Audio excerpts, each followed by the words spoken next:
সবাই মিলে আওয়াজ তুলুন, বন্দে মাতরম, বন্দে ভারত মাতা কি জয়, মহিলা মোর্চা জিন্দাবাদ, মহিলা মোর্চা জিন্দাবাদ, মহিলা মোর্চা জিন্দাবাদ।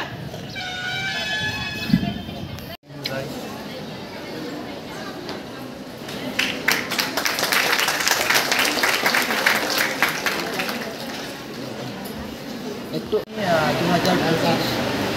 আজকে আমরা একটি সাংগঠনিক বৈঠকে মিলিত হয়েছি আমবাসা মণ্ডলে, যেটা ধলাই জেলার মধ্যে পড়ে, এবং আমার সাথে উপস্থিত আছেন এই আমবাসা মণ্ডলের যিনি মণ্ডল সভাপতি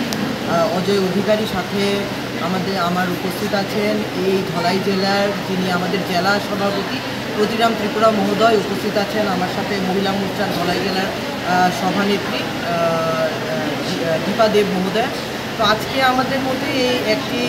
সাংগঠনিক বৈঠকে আমরা আজকে মিলিত হয়েছি, এবং আমাদের সদ্য নির্বাচিত মণ্ডল সভাপতি এবং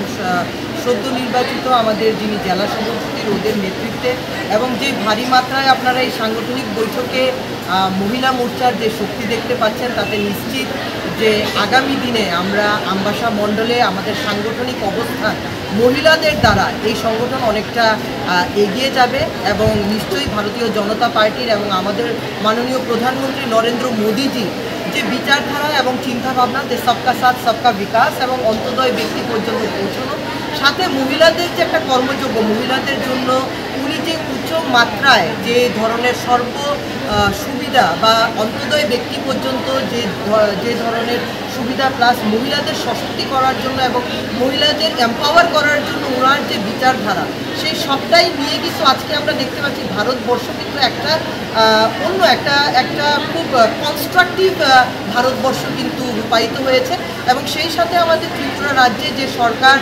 এই 2018 থেকে চলছে, সেখানে দেখেছি আমরা মহিলারা কত বেশি সেফ সিকিউর এই সরকারের আমলে, এবং কিভাবে বাড়িতে বসে বিভিন্ন ধরনের সুযোগ সুবিধা, একদম উজ্জ্বলা গ্যাস যোজনা থেকে শুরু করে প্রধানমন্ত্রী আবাস যোজনা থেকে শুরু করে চাকরির অফারগুলো পর্যন্ত নির্দ্বিধায় কোনো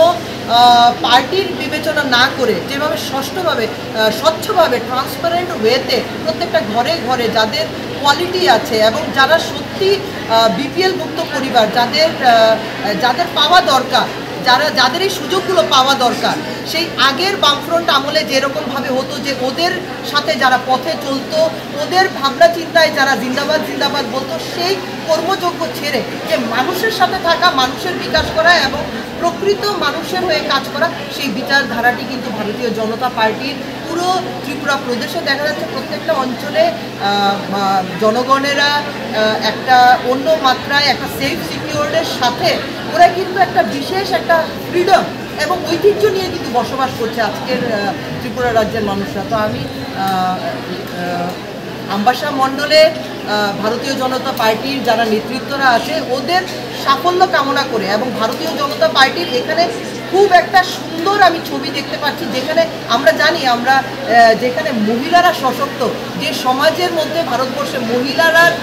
ক্ষমতাবান বা মহিলারা সশক্ত, সেই সমাজটা কিন্তু তাড়াতাড়ি সশক্ত হয়ে যায় এবং সেই বিধানসভা কেন্দ্রটিও খুব সশক্ত হয়ে যায়। আজকে দেখতে পাচ্ছেন একদম কোনায় কোনায় আমাদের এই সাংগঠনিক বৈঠকে দিদিরা একদম নিজেদের উচ্ছ্বাসে, কোনো মাপদণ্ড ভেদ না রেখে ওদের উচ্ছ্বাসে কিন্তু ওরা এসছে, কোনো জবরদস্তি নয় বা কোনো রকমের ওদের ওপরে কিন্তু কোনো রকমের প্রেশার রেখে নয়, যারা আসছে মানে খুব ইন্ডিপেন্ডেন্টলি এবং নিজের ইচ্ছা প্রকাশ করে আসছে। তো আমি আবারও আপনাদের মিডিয়া ভাইদেরও এখানে আমি অনেক আপনাদেরও শুভেচ্ছা জানাচ্ছি, কেননা ইতিমধ্যে আমাদের বাংলা নববর্ষ আমরা পেরিয়ে এসেছি। তো এই বছরটা আপনাদেরও খুব সফল হোক এবং আপনাদের দ্বারা ত্রিপুরা রাজ্যের জনগণ সঠিক খবরটা যেন পায় এবং সঠিক সেটা আপনারা করে আসছেন, এবং আগামী দিনও আমি জানি যে আপনাদের মাধ্যমে ত্রিপুরা রাজ্যের প্রত্যেকটি মানুষ সঠিকভাবে খবরগুলো পাবে এবং সঠিকভাবে আপনারা আমাদের কাজগুলো মানুষ পর্যন্ত পৌঁছে নিয়ে যাবেন, সে আশা